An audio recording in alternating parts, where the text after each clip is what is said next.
Sounded good. Right. Everybody calls me the daughter of East Nashville. That's right. I was born in East Nashville, raised in East Nashville. This is my home. It's my family's home, and it's jam-packed, full of memories and moments I will never forget. My parents met at East Nashville High School. Yes. And growing up, some of the staples in the community were places like Shelby Park. That's right. That's where my brother played football and where I was a cheerleader for the Pee Wee football team. And my daddy would go fishing over there. That was right down the street from our house. You know, my family used to go to Henry Horton Park every year. Yes. We'd have cookouts and family reunions on my daddy's side. Now, let's see, what else? There's Stratford High. So, me and my brothers and my uncles, we all graduated from Stratford High. And that's where I twirled and played in the marching band. And TSU is also in Nashville, so getting to be in the band and getting to watch TSU's band is where I got a love for HBCUs, and I knew that I wanted to be in an HBCU band one day. That started here. Everybody who comes to Nashville wants to know about the food. That's right. Of course, they want to know about the hot chicken. Well, here's the thing. We love hot chicken. We really do, but not from everybody. No. You got to know where to get it. That's right. We get our hot chicken from Prince's.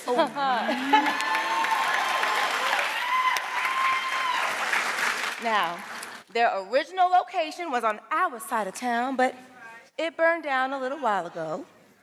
Also, we grew up doing fish on Fridays. My granny still loves fish on Fridays. Yes. Now, for that, we go to North Nashville to Ed's. Anybody who comes from out of town, that's where we take them to get their fried fish. Ed's. All of that is memories. All of that is home. Another memory that I hold well.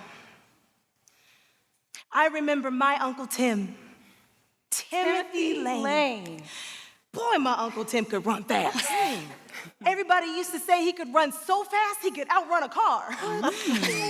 And on Sundays when we went to church with my grandma, we would always see my Uncle Tim there, and he would always race me and my brother. He also taught me how to play pool, and he was a gifted artist.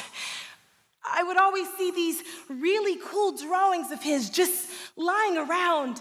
They were so detailed and so very intricate. Now that I'm older, and I see all of the animations out there in the world, I wonder if that's something Uncle Tim would have gotten into if he were still here. He would have been such a cool animator. Yes. I was 11 years old when my uncle, Timothy Lane, was killed in a police-involved shooting. We went through all of the things that a family goes through when that type of tragedy rocks your world. I witnessed the wailing and the hollering of my family, my mother crying, shouting, sliding down the wall, all of that. And because it was around Christmas time when it happened, I just remember they kept plastering his face on the news over and over again. Because he had been formerly incarcerated.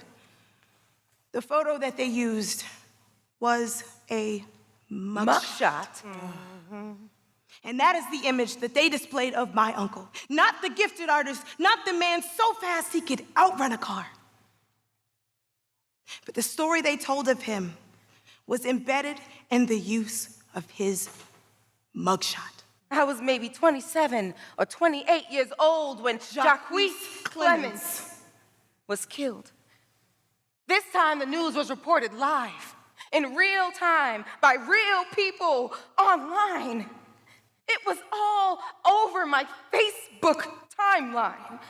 I was out in the community consoling people, and I realized that one of my former classmates was his sister. I thought about their family and all that they were going through and the pain that was to come. After the funeral, there were plans for a peace march or justice march or something like that. I remember being downtown and meeting his mom or her sisters. We were all on this bridge. It was all Black women. Mm-hmm. We were planning on how we were going to be there for his kids, his family, how we were going to work together to change the narrative that was quickly forming about him. So we planned marches and city council disruptions and sit-ins. From this, I helped to lead a campaign to create a community oversight board of police here in Nashville. That's right.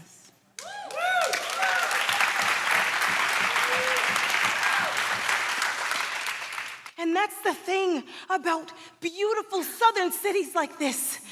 This is my home. Mm-hmm. It's the holder of my memories, the keeper of some of my most precious and most painful moments. Yes. Here exists the soundtrack to so many of our life stories. Some of the greatest songs that were ever written were written here. Yes. People travel far and wide to make their own memories in this, our home. That's right. That's it's right. Prince's Fried Chicken and the TSU Marching Band and all of the rich history like Club, Barron, and the Ritz Theater and so much more. But we don't get Nashville without Uncle Tim and Jacquees.